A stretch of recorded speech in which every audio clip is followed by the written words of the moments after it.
Gerakan Buruh Bersama Rakyat Jumat siang menggelar unjuk rasa di halaman kantor Kemenaker Trans Jakarta Selatan. Dengan membawa poster dan spanduk, ratusan buruh yang tergabung dalam Gerakan Buruh Bersama Rakyat atau GEBRAK menuntut kenaikan UMP sebesar 10% di tahun 2022.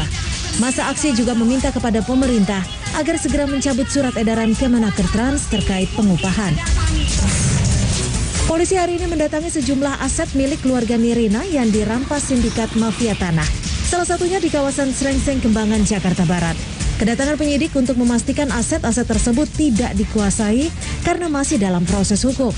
Polisi melanjutkan penelusuran ke lokasi aset lain di Jalan Sangkis 3, Jalan Belimbing, dan Jalan Musyawarah 3 Srengseng, Kembangan. Di lokasi penyidik sempat menanyai penghuni kontrakan di salah satu aset milik Nirina Zubir. Sedikitnya 20 rumah semi-permanen di Jakarta Selatan terbakar. Penyebab kebakaran diduga dari api kompor gas yang ditinggal pemiliknya saat sedang memasak. Kebakaran terjadi di wilayah Pejaten Timur, Pasar Minggu. 10 unit tim damkar diterjunkan untuk memadamkan api.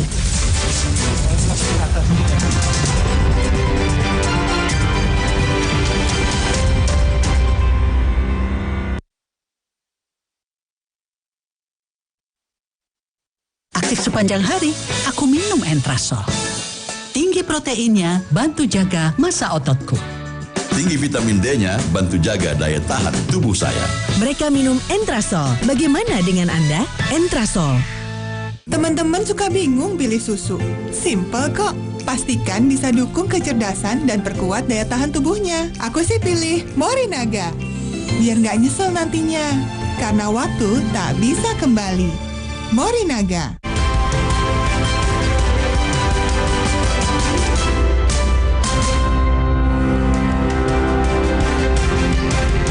Anda masih bersama kami di Sapa Indonesia Malam. Saudara, peretasan terhadap jaringan internal lembaga negara kembali terjadi.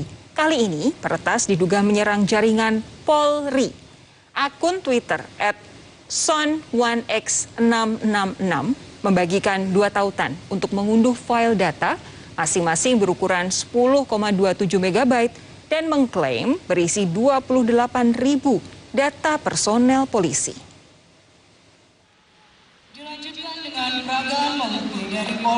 Dugaan peretasan dan pencurian data milik lembaga negara kembali terjadi. Kali ini peretas diduga menyerang jaringan Polri, mencuri data personil polisi, serta menyebarkannya di media sosial. Dugaan peretasan ini diketahui dari salah satu unggahan akun Twitter @sun1x666 yang membagikan 2 tautan untuk mengunduh file data, masing-masing berukuran 10,27 MB.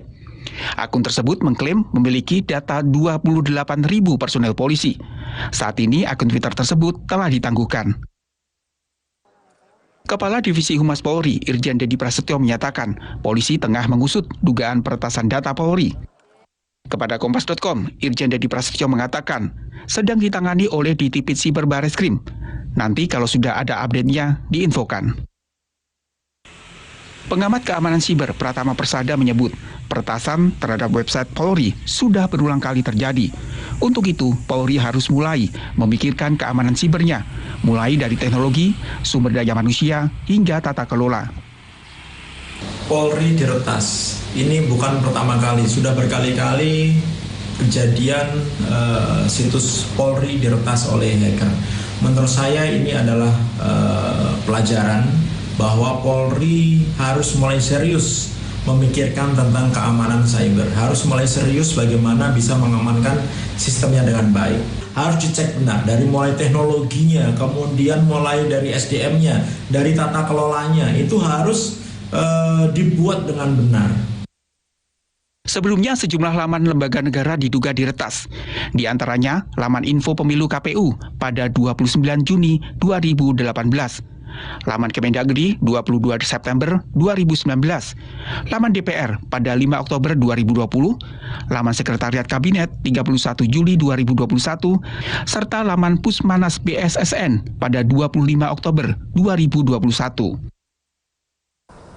Anggota Komisi 1 DPR RI, Dev Akbar Syahfikarno Laksono mengatakan, sistem keamanan digital Indonesia masih sangat lemah hingga mudah diretas. Ditambah lagi, belum adanya payung hukum terkait perlindungan data pribadi. masih lemahnya sistem penyimpanan kita.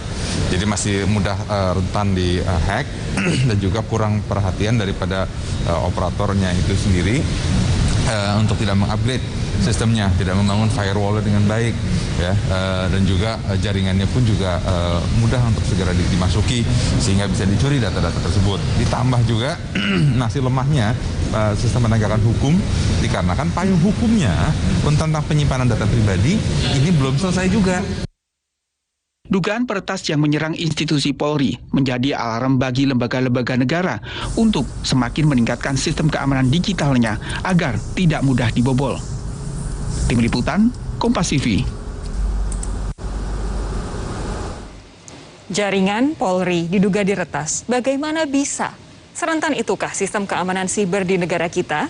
Kami akan bahas bersama Ketua Harian Kompolnas, Benny Mamoto, Wakil Ketua Komisi 1 DPR RI, Abdul Haris Almasyari, serta Chairman Communication and Information System Security Research Center atau CISREC, Pratama Persada. Selamat malam Bapak-Bapak.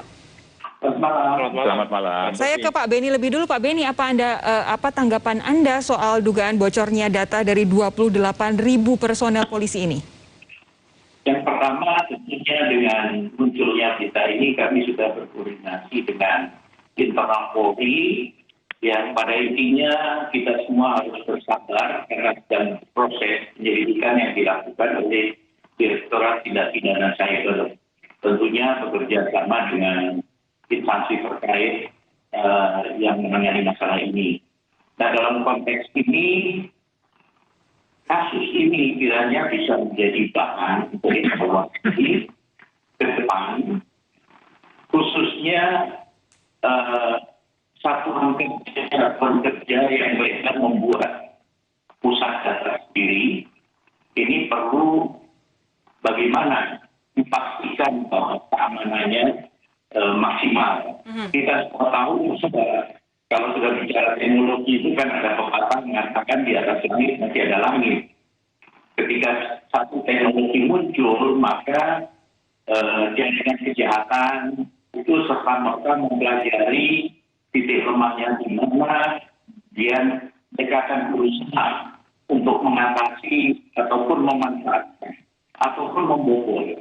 Inilah yang sebetulnya harus ketika terjadi peristiwa sesegera mungkin perlu dilakukan evaluasi. Oke, saya beralih dulu ke Pak Abdul karena tampaknya komunikasi kita dengan Pak Benny tidak terlalu clear. Saya minta tolong teman-teman untuk dicek sekali lagi hubungan komunikasi dengan Pak Benny. Tapi Pak Abdul, ini kan begini. Sebelumnya itu kan banyak sekali kita dengar ada peretasan, tapi biasanya peretasan kepada perusahaan-perusahaan swasta, startup begitu yang banyak. Nah, belakangan ini deretan lembaga negara juga banyak yang diretas. Kini giliran Polri. Tanggapan Anda apa, Pak Abdul? Yang pertama saya prihatin sampai Polri pun bisa diretas. Tapi memang ada kaidah dasar dalam dunia cyber bahwa tidak ada satupun yang berhak mengklaim jaringan dia aman itu. Memang tidak ada yang aman 100%. Oleh karenanya para pengelola data, para pengelola cyber web dalam hal ini betul-betul harus selalu mengupdate dan meningkatkan security network-nya. Tidak terkecuali apalagi lembaga seperti polisi. Kemarin baru saja BSSN. Ya. Bayangkan badan cyber malah kebobol juga. Betul. Kemarin badan cybernya sekarang penegak hukumnya begitu ya?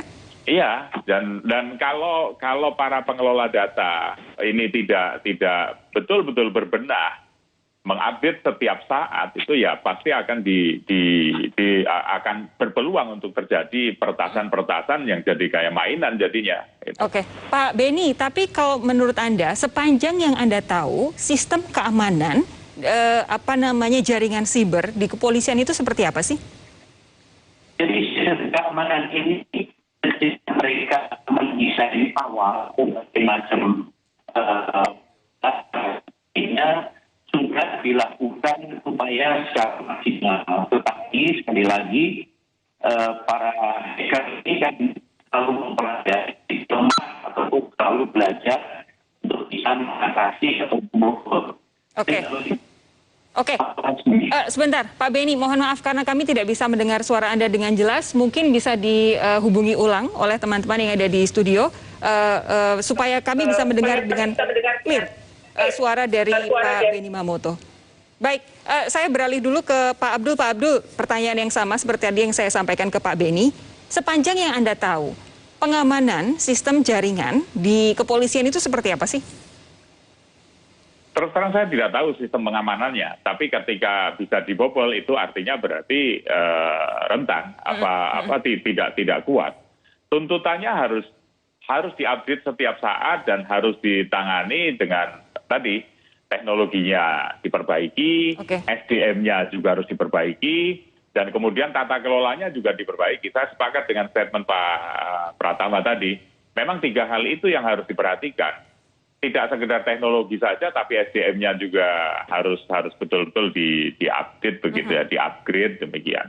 Oke, Bung Pratama, ini kan kemarin setelah banyak yang mendengar bahwa data personel polisi saja diretas, yang jadi pertanyaan adalah kalau polisi saja bisa diretas, apa kabar kita yang rakyat jelata, ibaratnya seperti itu. Apa yang bisa Anda sampaikan soal ini? Ya benar. Jadi dari catatan kita ini sudah berkali-kali nih Polri diretas. Mulai dari tahun 2015 itu halaman polri.go.id di-face. Saat itu lagi ramai dengan KPK kan. Jadi ada tagar Save KPK di halaman utamanya Polri. Kemudian 28 Desember 2019 itu subdomainnya Barreskrim Polri juga di-face gitu. Di situ ada foto Novel Baswedan. Kemudian tanggal 15 Juni 2020 itu juga ditemukan data di internet nomor induk kependudukan anggota Polri, kartu keluarga, nama lengkap, sampai riwayat tulis dan lain-lain juga bocor di internet. Kemudian tanggal 19 Juni 2021 itu database personel Polri itu masih diperjualbelikan di forum internet Red Forum. Sampai detik ini pun masih ada di sana. Belum di take down gitu. Pelakunya adalah Star 12N. Kemudian tanggal 18 Oktober 2021 terdeteksi beberapa situs Polri, situs resmi Polri digunakan, diretas oleh situs judi online dan digunakan sebagai landing page. Padahal saat itu Polri baru melakukan penangkapan 19 pelaku peretasan website yang digunakan untuk judi online. Ternyata Polri juga kena di situ. Kemudian di tanggal 17 November 2020 ini 28.000 data Polri bocor, di mana di dalamnya itu data pelanggaran dari personel Polri. Nah ini menurut saya kok kurang belajar begitu. Begitu seringnya peretasan yang terjadi di Polri, begitu harusnya menjadi pelajaran bahwa cyber security, keamanan informasi harusnya menjadi prioritas gitu. Karena saya tahu ini Pak Kapolri-nya ini baik, karena saya dulu berteman ketika beliau masih jadi Karopers di Polda Metro. Pertama kali kita membuat ujian masuk polisi itu dengan digital gitu. Nah harusnya ini menjadi pelajaran bahwa ketika semuanya go digital, tadi Pak Haris sudah bilang, ini ada kerawanan di sana gitu. Apalagi kita tahu di Polri ini ada banyak sekali aplikasi. Ada 800 lebih aplikasi yang ada di Polri begitu, yang digunakan untuk seluruh kepolisian seluruh daerah di Indonesia gitu. Nah, kalau misalkan mau benar gitu, keamanan maksimal itu bukan hanya di pusat tapi di daerah juga. Jangan di pusatnya maksimalkan, dibuat hebat, tetapi ketika di polda-polda tidak dimaksimalkan, tidak diamankan dengan maksimal begitu. Karena hacker ini dia itu bisa masuk ke dalam sistem. Kebanyakan bukan karena hackernya pinter gitu, tapi karena sistemnya yang lemah gitu. Nah hacker itu selalu mencari titik sistem yang lemah gitu. Contohnya misalkan Polda Sultra gitu. Ternyata Polda Sultra juga berhasil dihack, dan data-data di servernya Polda Sultra ternyata juga dipublish di internet begitu. Nah oleh karena itu kalau mau ngamanin, ini seperti rantai nih sebenarnya. Semuanya pakai rantai besi, tapi ada satu yang pakai kabel tis gitu. Ya nggak ada gunanya walaupun nyangkut gitu, Mbak Sofi. Baik, jadi sebenarnya data apa saja sih yang diduga bocor? Tadi Pak Bung Pratama sudah sempat bilang katanya ada beberapa data pelanggaran personel Polri, tapi apa saja data-data yang bocor akan dijawab.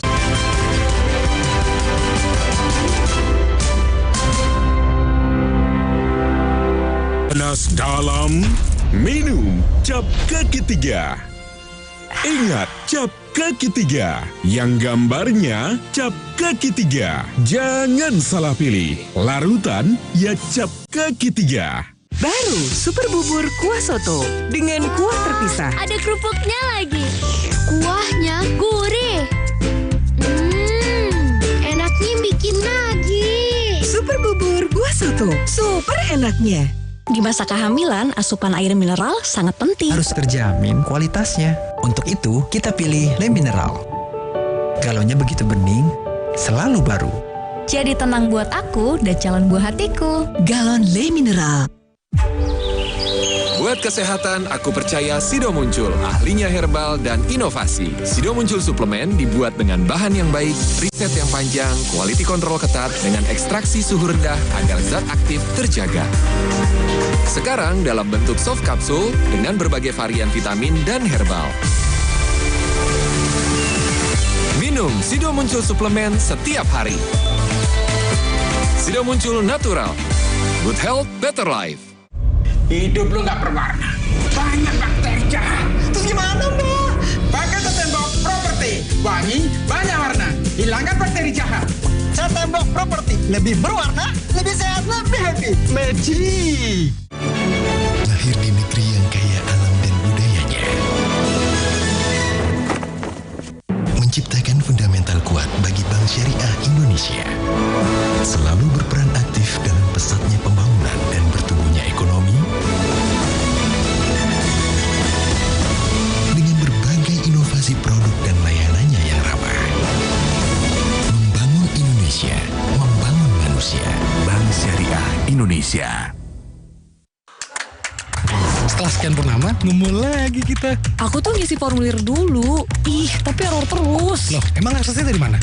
Website pedulilindungia.com. Sumpah ribet banget. Nah, itu yang hoax. Yang benar itu, download aplikasi Peduli Lindungi, kamu isi data diri, scan barcode, tinggal cek. Asli, gampang banget. Stop sebarkan hoax, gunakan media sosial dengan bijak. Lindungi keluarga. Lindungi Indonesia. Lahir di negeri yang kaya alam dan budayanya. Menciptakan fundamental kuat bagi Bank Syariah Indonesia. Selalu berperan aktif dalam pesatnya pembangunan dan bertumbuhnya ekonomi. Dengan berbagai inovasi produk dan layanannya yang ramah. Membangun Indonesia, membangun manusia. Bank Syariah Indonesia. Rambut fresh berhijab, aku pakai Zinc Hijab Aktif baru. Deo Aktif Scalp-nya lawan bau apek. Dan Zinc PTO kurangi ketombe. Rambut kuat dan lembut. Fresh berhijab, pakai Zinc Hijab Aktif. Ketombe dan bau apek, no worries. Zaman now wajib minum vitamin C tiap hari biar tubuh nggak ngedrop. Segar dingin SDC 1000. Suplemen vitamin C 1000 mg bantu jaga imunitas tubuh untuk lawan virus dan radikal bebas. Minum vitamin C dari SDC 1000. Bodyguard tubuh biar nggak ngedrop. Dari Mixfood.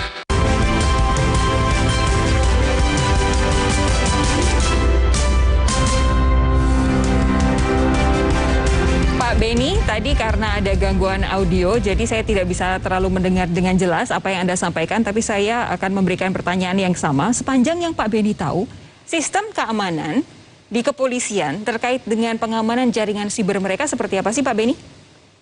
Yang pertama, tadi sudah disinggung oleh Dr. Pratama bahwa begitu banyak aplikasi yang dibuat sebagai bentuk inovasi pelayanan Polri terhadap masyarakat, kemudian juga bagaimana mereka membuat pusat data, ini kan dibuat oleh personel-personel dari rekanan yang punya kompetensi berbeda-beda kelasnya. Ada yang memang mahir betul, ada yang memang qualified, sehingga dia ketika membuat sistem pengamanannya pun bagus. Tetapi kembali ini kan tidak merata, sehingga mudah untuk nanti kelemahan itu dimasuki hacker. Yang kedua, perlu dicatat bahwa tentunya ketika Polri melakukan penegakan hukum, pihak yang terkena itu tidak suka. Misalkan judi online.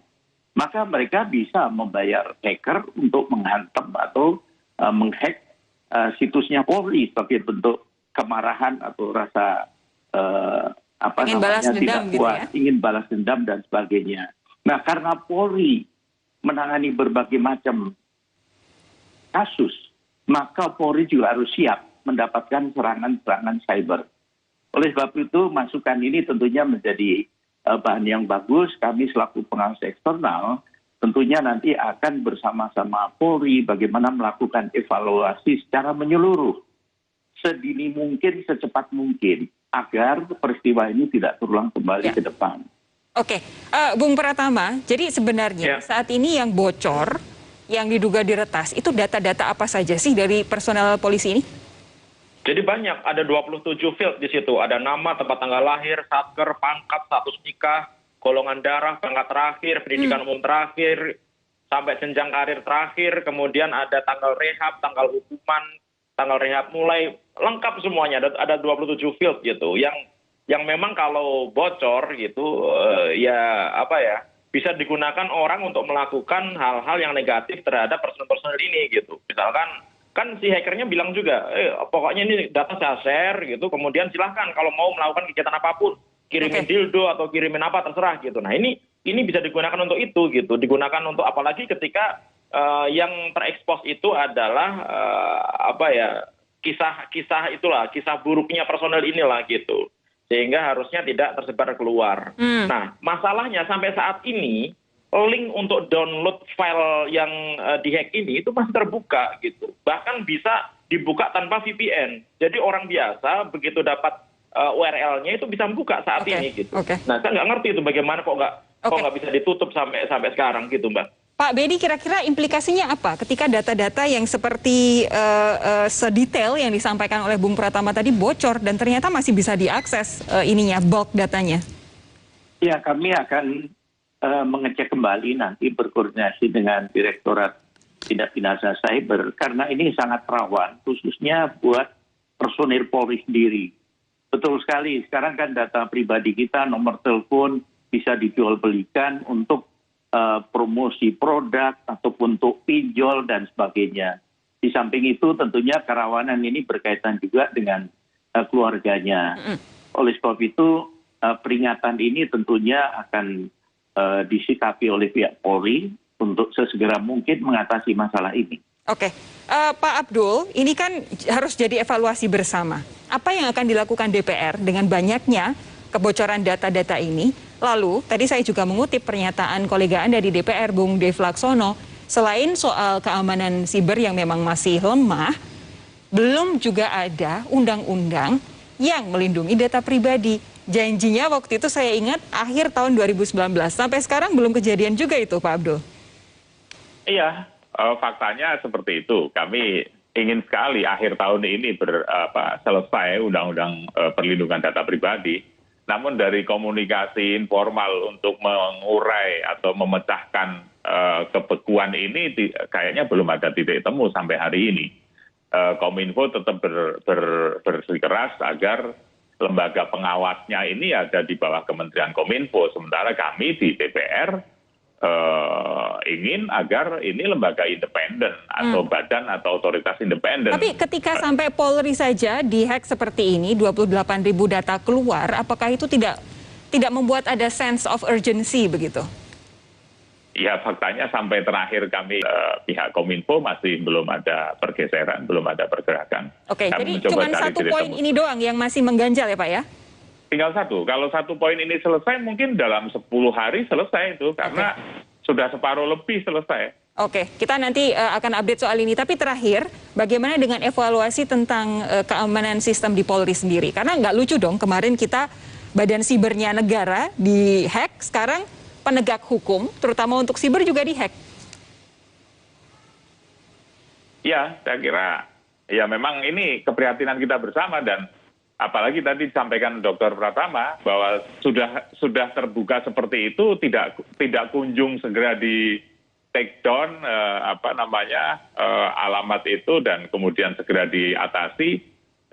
Mestinya kita berharap ada unit reaksi cepat untuk cyber gitu, yang tidak hanya unit reaksi cepat untuk kemudian tata kelola plus nanti ada security awareness dari pimpinan. Nah, security awareness itu nanti akan menentukan, Anda harus ngamanin loh, orang IT harus ngamanin loh. Pak, kita nggak ada dana, ini anggarannya, lakukan pengamanan yang maksimal gitu. Jadi harus ada kemauan dari pimpinan gitu, sehingga masalah keamanan cyber ini ditangani dengan serius. Kalau sekarang kan nggak serius, kayak main-main kayak main-main aja menurut saya sih gitu.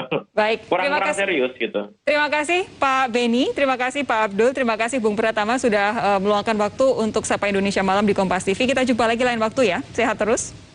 Terima kasih. Terima kasih.